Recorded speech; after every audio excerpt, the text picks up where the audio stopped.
Jordi Wehrman masih berhati merah putih. Pemain andalan STY buat kejutan di Eropa. Kiper keturunan nyaris lumpuh karena Belanda. Simak informasi selengkapnya di Garuda Space Update.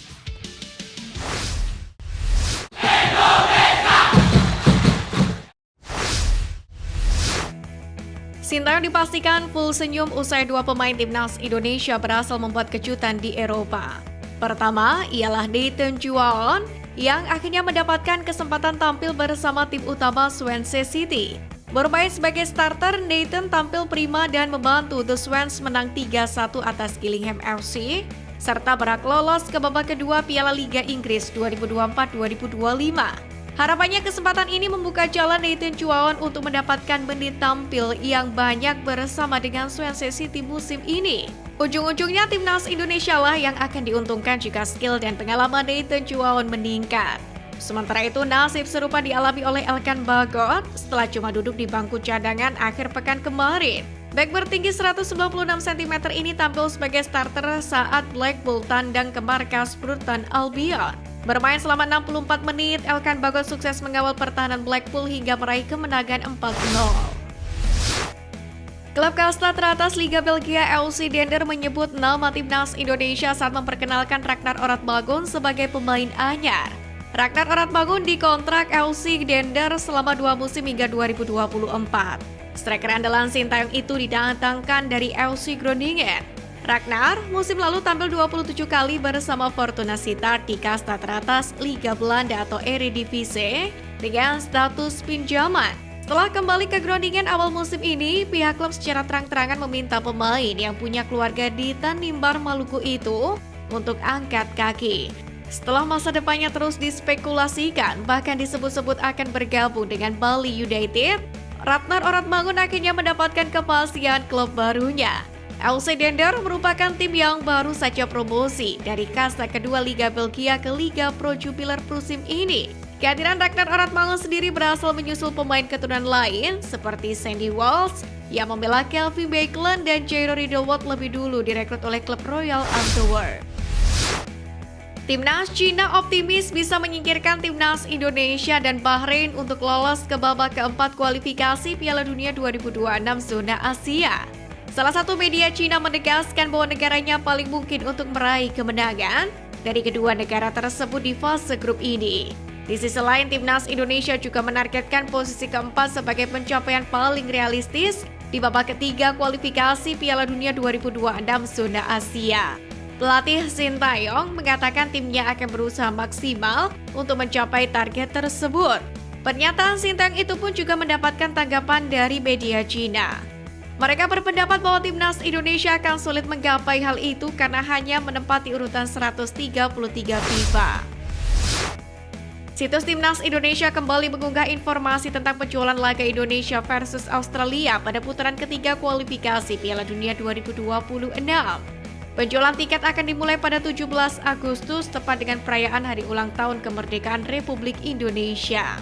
Hanya saja pihak PSSI tidak mencantumkan venue resmi. Sontak hal tersebut mengundang beragam reaksi dari netizen tanah air. Tak sedikit yang mengeluhkan alasan PSSI mengumumkan penjualan tiket tanpa lokasi venue yang jelas. Pendukung timnas Indonesia khawatir pembelian tiket tanpa keterangan lokasi pertandingan bakal merugikan, sebab biaya transportasi yang dikeluarkan bisa membengkak jika venue tak sesuai perkiraan.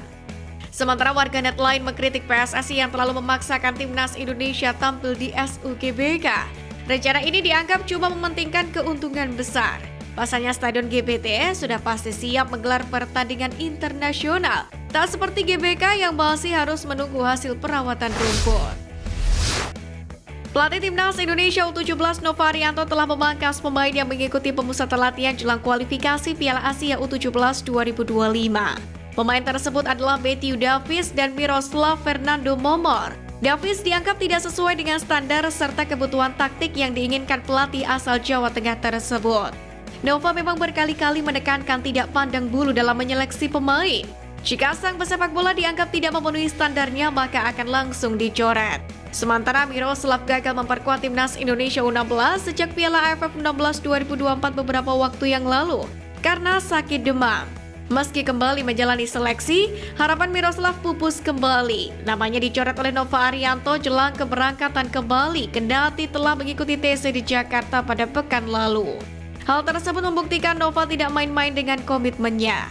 Ia hanya memilih pemain yang cocok dengan kebutuhan taktik serta strategi untuk menghadapi tim-tim di kualifikasi Piala Asia U17 2025.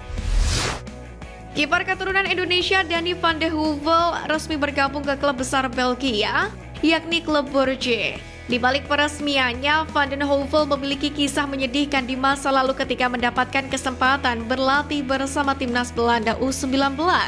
Dilansir dari media Belanda Football Premier, Van de Heuvel mengalami kecelakaan sepulang berlatih bersama skuad muda Belanda. Saat hendak menuju hotel, dirinya bersama 2 pemain dan 1 staf mengalami kecelakaan. Cedera Van de Heuvel sangat parah karena saat kecelakaan, dirinya mencoba melindungi 2 rekannya. Rahang dan lehernya pun patah hingga beresiko lumpuh. Namun setelah seminggu mendapatkan perawatan, Van de Heuvel mendapatkan mukjizat untuk sembuh. Ia pun menitikkan air matanya. Namun insiden tersebut tampaknya tak trauma untuk membela Belanda. Pada 2024 ini ia masih menerima panggilan untuk membela timnas Belanda U21, yakni dalam sebuah laga uji coba melawan Norwegia. Sementara itu tak sedikit yang berharap Van den Heuvel bisa membela timnas merah putih. Apalagi dirinya menunjukkan ketertarikan dengan mengikuti Instagram PSSI. Pemain keturunan Indonesia Belanda Jordi Weerman akhirnya mengungkapkan alasan dirinya menolak membela timnas Indonesia. Weerman pun mengakui kalau dirinya sempat mendapatkan tawaran dari PSSI. Namun kala itu ia masih belum bisa menerimanya karena sedang fokus memproses perpindahan klub. Menurutnya, kegagalan itu karena masalah waktu yang tidak tepat saja.